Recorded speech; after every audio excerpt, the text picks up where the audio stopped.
It didn't start with a scandal, a courtroom, or a rally gone wrong. It started with a number. 218.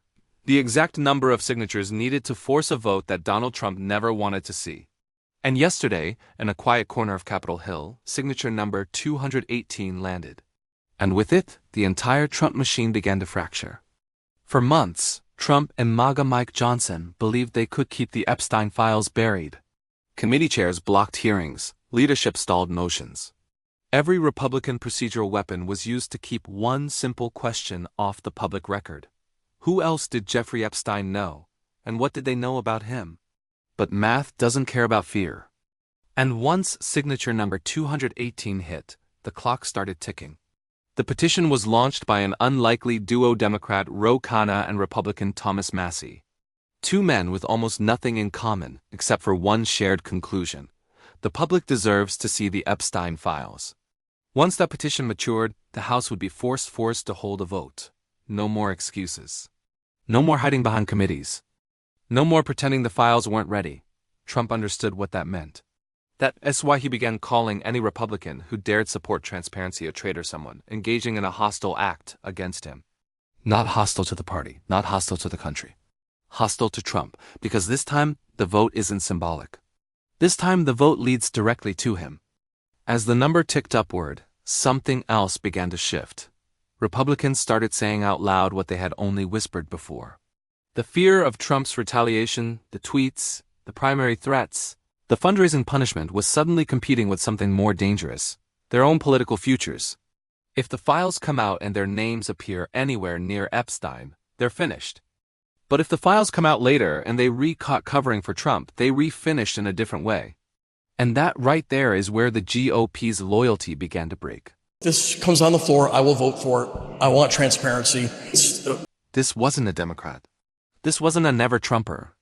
This was a sitting Republican member of Congress saying publicly that Trump's threats no longer mattered. And it wasn't just him. Moderates, hardliners, extremists, people who normally wouldn't agree on a lunch order began signaling the same thing. If the petition succeeds, they're prepared to vote for full release of the Epstein documents.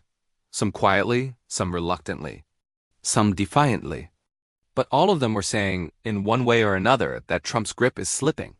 On the low end, insiders estimate 40 Republican defections. On the high end, as many as 100. 100 Republicans breaking with Trump would be the largest public revolt inside the GOP. Since the Access Hollywood tape accept this time, the consequences are far more serious. Because if the vote passes the House, it moves to the Senate. And if it clears the Senate, the bill goes to Trump himself. At that moment, he faces an impossible choice. Sign the bill and unleash the files he's terrified of. Or veto it and publicly own the cover-up he's been accused of for years. Every pathway is a trap. Every option is a loss. And the Republicans who once shielded him know that. That's why they're beginning to reposition not for Trump's next move, but for the world after Trump.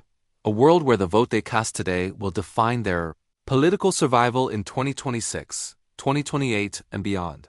Because whether they admit it or not, everyone in Washington can feel it. Trump is starting to look like a man who can't protect anyone, not even himself. And that is where part one ends, at the very moment the ground shifts beneath Trump's feet, and Republicans begin to choose transparency over loyalty. Not because they want to, but because they're finally afraid of something more permanent than Trump. Their own record. When the cameras switched on, something unusual happened. Republicans, some of Trump's loudest defenders, began speaking with a kind of uncomfortable honesty they usually keep hidden behind rehearsed talking points. It didn't sound coordinated. It didn't sound strategic. It sounded like instinct politicians reacting to a threat they couldn't outrun. Because for the first time, they weren't just answering questions about policy or the border or inflation. They were answering the one question every Republican has feared for years. What did Donald Trump know about Jeffrey Epstein? And cameras don't lie. They capture hesitation. They capture panic. They capture the moment someone realizes they're standing on the wrong side of history. The first crack came from a place no one expected. See it, Casey. My people think, and I agree with them, that Epstein was a pig, a P-I-G pig. My people think that this is no country for creepy old men. My people believe, and I think they're right, that Epstein trafficked young women, some of whom were minors, to himself. But here's the issue. My people want to know, who else, if anyone, did Epstein traffic young women to? When a Louisiana Republican, one of the most Trump-aligned voices in the Senate, says his own voters want names, that's not messaging, that's pressure, and Kennedy didn't stop there. He made it clear that the Epstein question isn't going away. That Trump can't pretend this is a distraction. That the public wants to know who else was in Epstein's orbit and how they escaped consequences. This wasn't an attack, but it wasn't protection either. It was the sound of someone hedging their future. Then the second crack hit this time, from someone who isn't just MAGA, but the face of MAGA in the House. The American people deserve it, but I also think the victims deserve it as well. This has been a cover-up for decades now, and justice was never served for them. And I think that tells the message to any rape victim, any victim of human trafficking, any child that is trapped in terrible sexual abuse of one kind or another.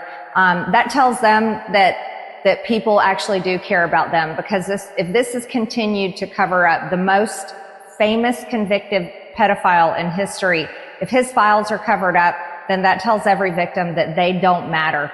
And Sean, I'll go further with that. There's also been information that was released that shows that Jeffrey Epstein had very deep ties to Israel and their intel agencies. This is the kind of statement Donald Trump hates because it comes from his own choir. When Marjorie Taylor Greene says the words cover up, the room shifts. When she says victims deserve justice, the narrative splinters. When she talks about intel ties, the conspiracy ecosystem that Trump once weaponized starts turning back on him. She wasn't defending Trump. She wasn't attacking Democrats. She was laying the foundation for something else. Distance. And then came the third crack, another Republican trying to thread the needle, but unable to fully protect Trump without exposing himself. Like I said before, if there was something in there that somehow implicated, the President Trump, the Biden administration would have shown it to us during their time when they had control of the files. I have no problems in releasing those files, as long as the court system says they're eligible to be released. Why does this White House then? Do you think, why are they fighting to not release it? Look, like I said, I don't know why there's a fight, but the American people need to know the truth, whatever it is and whoever it is. And so again, I'm very confident that the president is not implicated in this, and that because if he was, again, the Biden administration would have let us know that, a long time ago. This is the classic, I'm sure he's innocent, but let's release the evidence anyway move. It's not loyalty. It's political insurance. Because Jimenez knows what everyone in Washington knows. If Trump's name appears in those documents even once, no statement of loyalty will matter. The only thing that will matter is whether you voted to reveal the truth or voted to bury it. And that leads to the most important on-camera confession of all. A Republican who isn't pretending, who isn't dancing, who isn't spinning. Someone who simply says the quiet part out loud. The deal for Republicans on this vote is that Trump will protect you if you vote the wrong way. In other words, if you vote to cover up for pedophiles, you've got cover in a Republican primary. But I would remind my colleagues that this vote is going to be on your record for longer than Trump is going to be president. And what are you going to do in 2028 and 2030 when you're in a debate, either with a Republican or a Democrat, and they say, how can we trust you? You covered up for a pedophile back in 2025. This isn't rebellion. It's resignation. Massie is telling Republicans something they have avoided saying for nearly a decade. Trump can't save you anymore. He's not the future of the party. He's a ticking clock. A man who legally cannot serve another term after this one. A man who is becoming politically radioactive with every leaked email, every redacted page, every reference in Epstein's correspondence. Republicans aren't breaking with Trump out of morality. They're breaking because they can finally see the end of his usefulness. And that's the part Trump fears most, not the files, not the headlines, not the press conferences. He fears irrelevance. He fears becoming a lame duck before his own party is willing to say the words. But watch the body language. Watch the hedging. Watch the half sentences, the pauses, The backwards-looking answers. Republicans are already preparing for the day after Trump. They may not say it directly. Not yet. But their clips say everything. And in part 3, the final break becomes unavoidable because the truth isn't just in Congress anymore. It's sitting in the hands of the Epstein estate, not the DOJ. And Raskin is about to explain why that's the most damning detail of all. By the time the Epstein petition reached 218 signatures, something deeper than a congressional revolt was unfolding. You could feel it in the way Republicans answered questions. You could see it in the way staffers avoided eye contact in Capitol hallways. You could hear it in the tone of every evasive, shaky response. They were no longer afraid of Donald Trump. They were afraid of what comes after Donald Trump, because the truth is simple. A president who cannot run again is a president whose threats expire, his endorsements weaken, his leverage drains, his protection racket loses value with every passing day. That's what political scientists call a lame duck. But in Trump's case, it's more than constitutional exhaustion. It's exposure. Even Fox News, normally a safe house for Trump world, accidentally telegraphed the shift. One of their hosts suddenly began asking on air why America isn't talking more about human trafficking. She didn't mention Epstein. She didn't mention Trump. But the implication hung in the air like smoke. Why are we ignoring the biggest trafficking case in modern American history? Trump's allies heard that signal loud and clear. So did his enemies. So did every Republican who once believed Trump was too dangerous to cross. And then, as if to seal the point, reporters asked Senator Kennedy the question directly. Is Trump a lame duck? Kennedy danced, hesitated, dodged it, was the kind of verbal footwork politicians use when they read trying to avoid angering someone whose power is fading but not yet gone. And that hesitation matters. Because it shows exactly where the party is headed. They know what's coming. They just don't want to say it first. But the most devastating blow to Trump didn't come from a senator, or from a Fox host, or from a committee chair desperately trying to avoid responsibility. It came from the one person in Congress who actually read the documents closely and noticed what wasn't there. Clip 6. Jamie Raskin exposes what Doji did not release. 0 hours.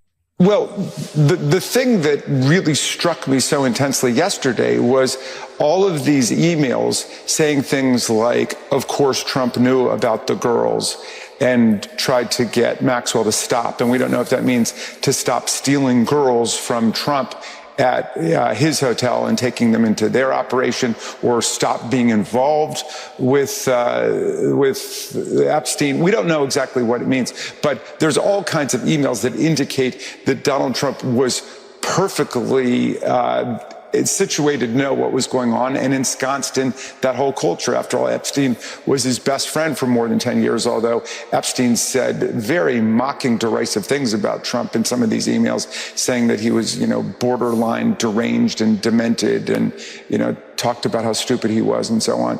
But in any event, we know from these emails that that Trump was aware of everything going on, and the Department of Justice must have these same emails, and yet none of them were released by the Department of Justice in these huge tranches of material that were sent over, including completely irrelevant press releases from many years ago and all of this flotsam and jetsam stuff. But the point is that the Department of Justice has not released any of these emails that mention Trump's name and that identify his role in all these activities. Those came from the estate of Jeffrey Epstein instead. So this is a demonstration that the government is very deliberately withholding the information that everybody is actually looking for in anything that could be damaging to Trump.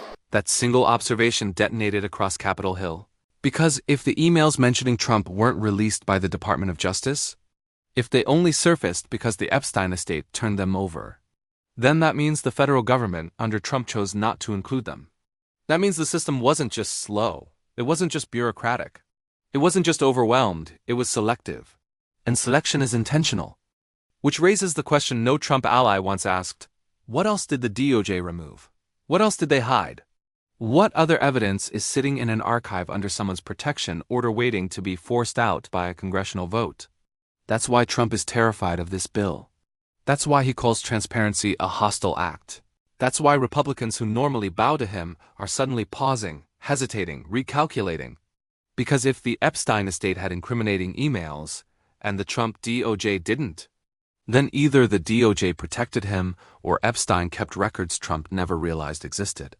And neither scenario helps Trump. Meanwhile, Republicans are watching all of this unfold in real time. They're not stupid. They're survivors. Their instinct is always the same. Get off the sinking ship before it drags you under, so they hedge. They talk about transparency. They pretend they never supported the cover-up. They go on TV and hint that the victims deserve justice.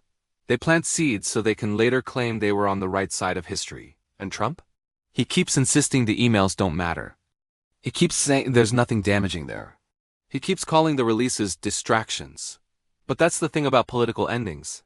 They don't happen with a bang. They happen with silence, when the people who once defended you suddenly stop returning your calls. And right now, as the House prepares to vote on releasing the Epstein Files, Donald Trump is learning what every fading strong man eventually discovers. When your power depends on fear, the moment the fear fades, the loyalty goes with it. This isn't just about Epstein. It's about what this vote reveals, that the Republican Party is already preparing for a post-Trump world. And Trump is the last person in Washington to realize it. If you're still here, it means two things. You have excellent taste. You want the truth, even when it's messy, awkward, or politically radioactive. So do yourself a favor, tap subscribe before Congress decides transparency is too dangerous again. Stay informed, stay curious, and stay one step ahead of the people trying to hide the evidence.